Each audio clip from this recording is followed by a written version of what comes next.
Neanche le telecamere li fermano più. Queste sono le immagini di quanto accaduto domenica notte al bar Zanin di Valdobbiadene, quando, in due, hanno tentato di forzare la porta d'ingresso. Una volta riusciti nell'intento, però, è scattato l'allarme e sono fuggiti senza portare via nemmeno un euro.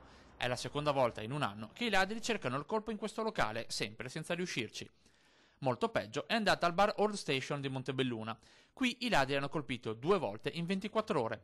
La prima domenica notte, quando in 2 hanno forzato la porta sul retro e asportato una slot machine, che hanno poi abbandonato nei prati dopo averla svuotata. Secondo colpo, lunedì notte. Questa volta sono in 4 e sfondano la stessa porta dell'entrata secondaria. Uno resta fuori a fare da palo, un altro apre con un piede di porco le 4 slot, mentre gli altri 2 portano via stecche di sigarette e fondo cassa, un bottino da oltre 15.000 euro.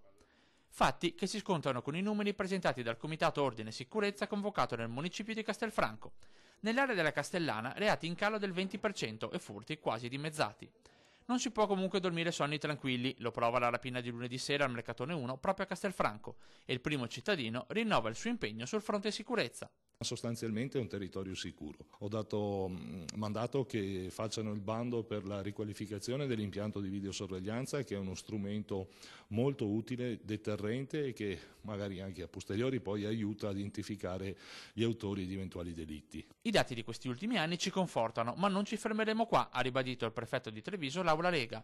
Questi risultati sono il frutto di controlli mirati, riorganizzazione del lavoro e intensificazione della sorveglianza negli orari caldi da parte di tutte le forze dell'ordine, e continueremo su questa strada.